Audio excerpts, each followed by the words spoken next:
आज की हमारी फिल्म का नाम है फॉरगॉटन लव। यह एक पॉलिश ड्रामा फिल्म है जो कि 2023 में रिलीज हुई थी। इस फिल्म को माइकल गज़डा ने डायरेक्ट किया है। यह फिल्म एक बहुत पॉपुलर नॉवेल जनाकर पर आधारित है। इस नॉवेल पर बनने वाली यह तीसरी फिल्म है। अगर आपको यह फिल्म देखनी है तो यह फिल्म आप नेटफ्लिक्स पर देख सकते हैं। इस फिल्म की कहानी एक ऐसे इंसान के बारे में है जो कभी एक मशहूर डॉक्टर हुआ करता था, लेकिन एक हादसे के बाद वो अपनी पहचान, अपना परिवार, अपनी याददाश्त सब कुछ खो देता है। तो चलिए बिना किसी देरी के शुरू करते हैं हमारी आज की कहानी फॉरगॉटन लव। मूवी की शुरुआत में हम देखते हैं प्रोफेसर राफेल विल्कजर को, जो कि अपनी बेटी मारिशिया के साथ खेल रहा होता है। राफेल पोलैंड के सबसे रिस्पेक्टेड ब्रेन सर्जन्स में से एक होते हैं। राफेल बहुत अमीर, फेमस और अपनी फील्ड के एक जीनियस डॉक्टर में से एक माने जाते हैं। उनकी लाइफ प्रेस्टीज और सक्सेस से भरी हुई है, लेकिन उनकी इस चमक दमक और शान शौकत के पीछे एक गहरा खालीपन छुपा हुआ है।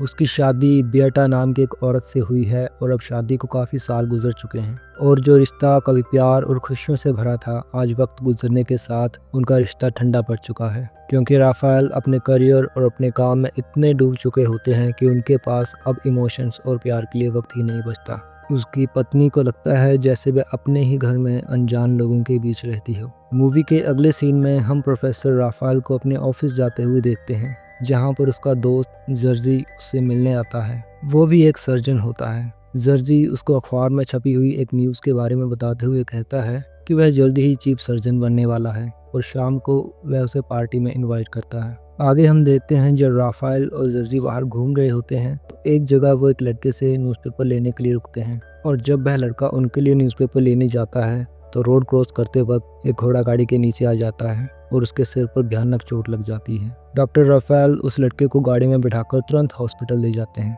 वहाँ पर उनको पता चलता है कि चोट काफ़ी गंभीर है और उन्हें लड़के के सर की सर्जरी करनी पड़ेगी, लेकिन एक गरीब परिवार से होने पर उसकी माँ कहती है कि वह ऑपरेशन का खर्चा नहीं उठा सकती, और तब राफेल कहता है कि इलाज में जितना भी खर्चा आएगा वो चुका देगा। आगे हम देखते हैं लड़के का ऑपरेशन सक्सेसफुल रहता है और यह खबर पूरे शहर में फैल जाती है कि डॉक्टर राफेल ने अपने खर्चे पर एक गरीब लड़के का इलाज किया। ये जानने के बाद वहाँ की जो मेडिकल सोसाइटी होती है वो डॉक्टर राफेल विल्कजर के नाम से गरीब बच्चों के इलाज के लिए एक नया वार्ड बनाने का फैसला करती है, और साथ ही साथ डॉक्टर राफेल को उस अस्पताल का चीफ सर्जन बनाने का फैसला भी करती है। यह देखकर डॉक्टर जर्जी को बहुत बुरा लगता है, क्योंकि पहले उसे चीफ सर्जन बनाया जाने वाला था। मन ही मन अब राफेल की शोहरत और कामयाबी से जलने लगता है। आगे मूवी में हम देखते हैं कि डॉक्टर राफेल का किसी बात को लेकर अपनी पत्नी बेटा से झगड़ा हो जाता है, और एक शाम को जब वह ऑफिस से घर आता है तो उसे पता चलता है कि बेटा घर छोड़कर चली गई है और अपनी बेटी मारिशिया को भी साथ ले गई है।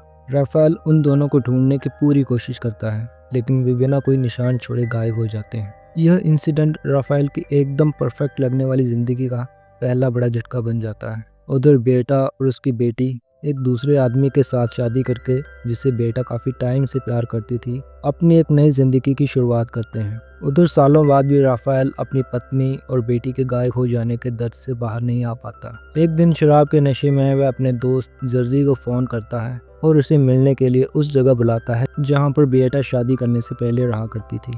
राफेल वहाँ की गलियों में नशे की हालत में घूम रहा होता है, और तभी किस्मत उस पर एक और जुल्म करती है। उसे अकेला देखकर कुछ गुंडे उस पर अटैक कर देते हैं और उसे लूटने की कोशिश करते हैं। तभी वहाँ पर राफेल का दोस्त दर्जी आ जाता है, और अपने दोस्त को पीटते हुए देखकर वह अपनी जेब से रिवॉल्वर निकाल लेता है। इसी बीच एक आदमी राफेल के सर पर किसी भारी चीज से हमला करता है और राफेल नीचे गिर जाता है। तभी हमलावर जर्जी के हाथ में पिस्तौल देखते हैं और वहां से भाग जाते हैं। जर्जी, जो कि राफेल से पहले ही नफरत करता था, उसे मरा हुआ समझकर वहीं पर छोड़कर चला जाता है। अगले दिन पुलिस को राफेल का कोट नदी के किनारे मिलता है, और अखबार में यह खबर छपती है कि डॉक्टर राफेल विल्कजर ने पानी में कूदकर अपनी जान दे दी, क्योंकि उसकी पत्नी उसे छोड़कर चली गई थी।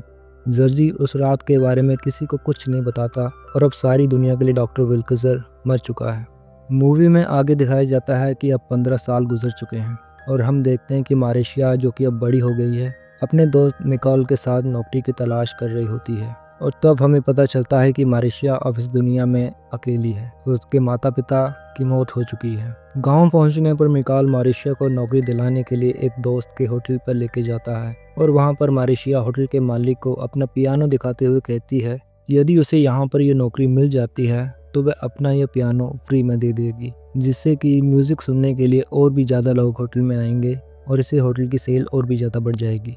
होटल मालिक मारिशा के ऑफ़र को मान जाता है और उसे वहाँ पर नौकरी पर रख लेता है। कहानी में आगे हम राफेल को देखते हैं जो मरा नहीं होता बल्कि जिंदा बच गया होता है। सिर पर गहरी चोट लगने के कारण उसकी याददाश्त चली गई होती है और अब उसे अपनी पुरानी जिंदगी के बारे में कुछ भी याद नहीं है, यहाँ तक कि वो अपना नाम भी भूल गया है। लोग अब उसे एंटोनी कोसिवा के नाम से जानते हैं। राफेल अब एक गांव से दूसरे गांव घूमते हुए अपनी ज़िंदगी गुजार रहा है और तलाश कर रहा है कि किसी तरह उसे अपनी पुरानी ज़िंदगी याद आ जाए। इसी दौरान जब वो एक गांव से गुजर रहा होता है तो उसे वहां रास्ते के किनारे एक घोड़ा गाड़ी पलटी हुई दिखाई देती है। जब वह उनकी मदद करने के लिए जाता है तो देखता है कि जो आदमी घोड़ा गाड़ी चला रहा था उसके कंधे में चोट आ गई होती है और वह आदमी दर्द से तड़प रहा होता है। उस आदमी के साथ एक जोस्का नाम की औरत भी होती है। राफेल भले ही अपनी पुरानी जिंदगी भूल चुका हो, लेकिन इलाज करना उसे अभी भी आता था। राफेल तुरंत उस आदमी की बाजू पकड़कर खींचता है और उसके कंधे को सही कर देता है, जिससे उस आदमी का दर्द एकदम गायब हो जाता है। यह देखकर जोस्का राफेल का शुक्रिया अदा करने के लिए उसे अपने घर पर खाने के लिए इनवाइट करती है और तब जोस्का को राफेल की याददाश्त चले जाने के बारे में पता चलता है। अगले दिन जोस्का राफेल को वहीं पर रहकर उसके साथ मिल में काम करने के लिए पूछती है और राफेल हाँ कर देता है। और तब हमें पता चलता है कि जिस गांव में राफेल ठहरा हुआ होता है, मारिशिया भी इसी गांव के होटल में नौकरी कर रही होती है। लेकिन वे दोनों इस बात से अनजान होते हैं कि उनका आपस में क्या रिश्ता है। जल्द ही गांव वाले एक हैरान कर देने वाली बात नोटिस कर कि राफेल लोगों की बीमारियों को बिना किसी टेस्ट के पहचान लेता है, टूटी हड्डियां तक जोड़ देता है और मुश्किल से मुश्किल ट्रीटमेंट भी इतनी आसानी से कर देता है जैसे यह सब उसके लिए आसान बात हो। राफेल खुद नहीं जानता कि उसे यह सब कैसे आता है। उसका दिमाग भले ही भूल चुका है, लेकिन उसके हाथों को अभी भी याद है। शुरू में गांव के कुछ लोग उस पर शक करते हैं, कोई उसे फ्रॉड कहता है, कोई जादू टोने वाला। लेकिन जब मरीज ठीक होने लगते हैं तो धीरे धीरे उनका भरोसा बढ़ने लगता है और राफेल गांव का सीक्रेट डॉक्टर बन जाता है, खासकर उन गरीब लोगों के लिए जो महंगे हॉस्पिटल के इलाज का खर्चा नहीं उठा सकते थे। यह गांव काउंट क्विजेस्की के कंट्रोल में था, जो यहाँ का सबसे अमीर आदमी होता है। इसका एक लेस्जेक नाम का बेटा होता है। एक बार लेस्जेक अपने कुछ दोस्तों के साथ उस होटल में जाता है जहाँ पर मारिशा काम करती है। लेस्जेक को पहली नज़र में ही मारिशा से प्यार हो जाता है। उस गांव में जेनिक नाम का एक और लड़का भी था जो मारिशा को पसंद करता था, लेकिन मारिशा को किसी में कोई इंटरेस्ट नहीं था। वो सिर्फ नौकरी करके पैसे कमाना चाहती थी ताकि वह एक अच्छे मेडिकल स्कूल में एडमिशन ले सके। उधर धीरे धीरे राफेल और जोस्का की दोस्ती प्यार में ढलने लगी, लेकिन वे लोग इस रिश्ते को आगे नहीं बढ़ा पाए। दूसरी ओर लेस्जेक और मारिशा भी धीरे धीरे अच्छे दोस्त बन गए, लेकिन लेस्जेक की माँ एलेनोर को यह रिश्ता मंजूर नहीं था क्योंकि मारिशा एक गरीब लड़की थी। साथ ही साथ जेनिक भी उन दोनों से नफरत करने लगा क्योंकि मारिशा ने उसके ऑफर को ठुकरा दिया था।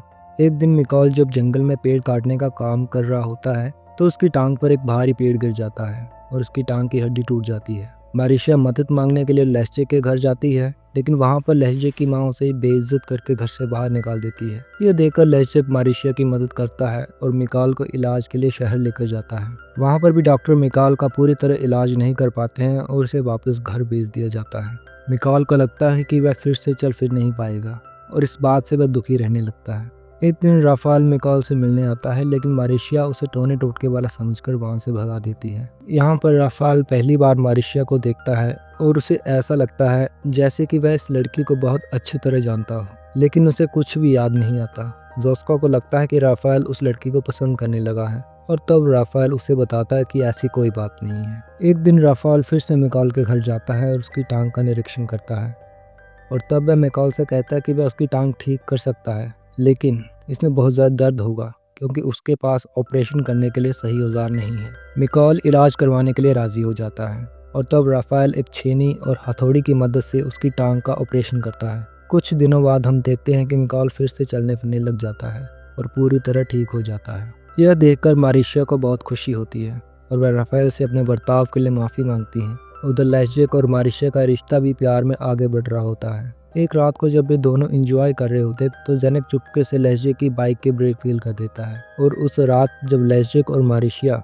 बाइक पर घूमने के लिए निकलते हैं तो ब्रेक नहीं लगने के कारण उनका एक्सीडेंट हो जाता है। इस एक्सीडेंट में लेस्जेक की टांग टूट जाती है और मारिशा के सिर में गहरी चोट लगती है। लेस्जेक को उसके घर वाले इलाज के लिए शहर ले जाते हैं, लेकिन मारिशा को जख्मी हालत में वहीं छोड़ जाते हैं। तब राफेल मारिशा को उठाकर अपने घर ले आता है और काउंट क्विजेस्की के डॉक्टर से रिक्वेस्ट करता है कि वह एक बार मारिशा को देख ले। मारिशा की ऐसी हालत देखने पर डॉक्टर कहता है कि वह जिंदा नहीं बचेगी क्योंकि इसे ऑपरेशन की जरूरत है जो यहाँ नहीं हो सकता, और यह कहकर वह वहां से जाने लगता है। इसी बीच जोस्का उस डॉक्टर के औजार चुरा लेती है और बाद में उन्हें राफाल को देती है ताकि उनसे वह मारिशा का ऑपरेशन कर सके। काफी सोच विचार करने के बाद राफाल ऑपरेशन करने के लिए तैयार हो जाता है और जोस्का भी इलाज करने में उसकी मदद करती है। अगली सुबह हम देखते हैं कि राफाल ने ऑपरेशन कर दिया होता है और वह जोस्का से कहता है कि मारिशा को देखने के लिए एक माहिर डॉक्टर की जरूरत है, और उस समय का सबसे काबिल डॉक्टर राफेल का वही पुराना दोस्त जर्जी होता है। तब राफेल उससे मिलने के लिए शहर जाता है और जब जर्जी राफेल को देखता है तो हैरान रह जाता है कि वह अभी भी जिंदा है। लेकिन राफेल की बातों से उसे पता चलता है कि उसकी याददाश्त चली गई है। राफेल जर्जी से रिक्वेस्ट करता है कि वह चलकर एक बार मारिशा को देख ले, और तब जर्जी राफेल के साथ मारिशा को देखने आता है। उसे पूरी तरह जांचने के बाद जर्जी बताता है कि ऑपरेशन सक्सेसफुल रहा है और थोड़े दिनों में उसे होश भी आ जाएगा। वहां से जाने से पहले जर्जी जोस्का को अपना कॉन्टैक्ट नंबर देता है और कहता है कि अगर राफेल की याददाश्त कभी वापस आए तो सबसे पहले वह उसे बताए। उधर लेस्जे को उसकी माँ ये बताती है कि एक्सीडेंट में मारिशा की मौत हो चुकी है। ये जानने के बाद लेस्जे बहुत दुखी रहने लगता है कि उसकी वजह से मारिशा की जान चली गई, और तब वह उस शहर को छोड़कर दूसरे शहर चला जाता है। आगे कहानी में हम देखते हैं जब मारिशा पूरी तरह ठीक हो जाती है तो लेस्जेक से मिलने के लिए उसके घर जाती है, और तब उसे पता चलता है कि वह दूसरे शहर चला गया है। तब मारिशा एक चिट्ठी लिखकर लेस्जेक को देने के लिए छोड़कर वहां से चली जाती है। जब लेस्जेक की माँ एलेनोर को पता चलता है कि मारिशा वहां पर आई थी तो वह उससे मिलने के लिए होटल जाती है जहाँ पर मारिशा काम करती थी। वहाँ पर वह मारिशा को कुछ पैसे देती है और अपने बेटे को भूल जाने के लिए कहती है, लेकिन मारिशा इनकार कर देती है। और तब लेस्जे की माँ उससे कहती है कि अगर उसने ऐसा नहीं किया तो वह राफेल को जेल में बंद करवा देगी, क्योंकि जो ऑपरेशन उसने किया था वह वहाँ के कानून के मुताबिक इलीगल था। यह सुनने के बाद मारिशा उसकी बात मंजूर कर लेती है और लेस्जे को भूलने के लिए तैयार हो जाती है, क्योंकि वह नहीं चाहती कि जिस इंसान ने उसकी जान बचाई वो शख्स जेल चला जाए। जब राफेल को यह पता चलता है कि उसकी वजह से मारिशा अपने प्यार को भूलने के लिए तैयार है तो वह खुद ही अपने आप को पुलिस के हवाले कर देता है, और तब राफेल पर कोर्ट में मुकदमा चलाया जाता है। उधर लेस्जे को भी पता चल जाता है कि मारिशा अभी जिंदा है और वह उससे मिलने के लिए वापस आता है, लेकिन वहां पहुंचकर उसे पता चलता है कि मारिशा गांव छोड़कर अपनी मां के घर वापस रहने चली गई है। और मिकाल उसे यह भी बताता है कि मारिशा का पिता एक बहुत अमीर आदमी था जो कि बहुत साल पहले पानी में डूबकर मर गया था। तब लेस्जेक अपनी मां की मदद से मारिशा को ढूंढ निकालता है और उन दोनों का रिश्ता पहले जैसा हो जाता है। उधर राफेल पर मुकदमे की खबर अखबार में छप जाती है, जिसे जर्जी और स्टॉस नाम का एक डॉक्टर देख लेता है। स्टॉस वही लड़का होता है जिसका इलाज बचपन में राफेल ने अपने खर्चे पर किया होता है। मुकदमे की सुनवाई वाले दिन स्टॉस और जर्जी कोर्ट पहुंचते हैं। साथ ही वहां पर गांव के और लोग भी होते हैं जिनका इलाज राफेल ने किया था। स्टॉस वहां पर राफेल को पहचान लेता है और यह गवाही देता है कि यह और कोई नहीं बल्कि जाने माने चीफ सर्जन राफेल विल्कजर है। यह सुनकर मारिशा भी अपने पिता को पहचान लेती है और राफेल की याददाश्त से भी धीरे धीरे वापस आ जाती है, और तब कोर्ट राफेल को बाइज्जत बरी कर देता है। मूवी के एंड में हम देखते हैं कि मारिशा और लेस्जे की शादी हो जाती है और राफेल और जोस्का भी शादी कर लेते हैं। जिस अतीत और पहचान को राफेल ढूंढ रहा था वह आखिरकार से वापस मिल ही गया। तो दोस्तों, यह थी हमारी आज की कहानी। अगर आपको ये वीडियो पसंद आई हो तो इस वीडियो पर कमेंट ज़रूर करें और आगे भी ऐसी और वीडियो देखने के लिए चैनल को सब्सक्राइब करें।